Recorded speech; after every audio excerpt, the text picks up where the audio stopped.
Lady getup వేస్తుందంటే ఇంకా entertainment ఉంటది. Because తను ఒక అబ్బాయి లెక్కన తీస్తేనే చాలా ఫ్యాన్. లేడీ గెటప్ వేస్తాడంటే ఇంకా బాగుంటది కదా. సో చూద్దాం. లేదు రీసెంట్ గా చాలా మంది బాయ్కాట్ లైలా అంటున్నారు. దాని మీద మీ ఒపీనియన్? అలా ఏం లేదు, చాలా మంది చాలా టాక్స్ వస్తాయి. ఇప్పుడు ఒక అయినని పైకి తెప్తారు, వాళ్ళ కింద పడేస్తారు. కానీ విశ్వక్ సేన్ ఎలా ఉన్నా ఈజ్ మై హీరో. అంటే ఆడియో లాంచ్ అప్పుడు కొద్దిగా ఓవర్ చేస్తాడు అని ఒక టాక్ ఉంది. అందరు హీరోలు కించపరిచేసాడు మాట్లాడడం, కొద్దిగా ఓవర్ గా మాట్లాడడం.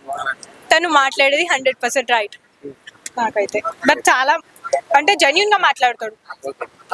లేడీ గెటప్ లో చూస్తారా? అంటే చూసి ఆడియన్స్ రిసీవ్ చేసుకుంటారా? చేసుకోలేరు, బట్ మూవీ కాబట్టి చేసుకుంటాం. కదా అమ్మాయిల కన్నా బాగుంటుంది కదా. అమ్మాయిల కన్నా అయిననే బాగుండా గెటప్ లో అయితే. ఒప్పుకున్నారు కదా. ఒప్పుకున్నాను. ఓకే, అంటే అమ్మాయి గెటప్ వేస్తే అబ్బాయిలే బాగుంటారు. యా, ఇది మాత్రం కరెక్ట్. అమ్మాయిలం బాగుంటాం అని అబ్బాయిలు అమ్మాయిలు గెటప్ వేసి ఇంకా బాగుంటారు. ఓకే ఓకే, మా విశ్వక్ సేన్ బంగారం. ఈ అమ్మాయిల కన్నా సూపర్ ఉండు. Thank you. Thank you.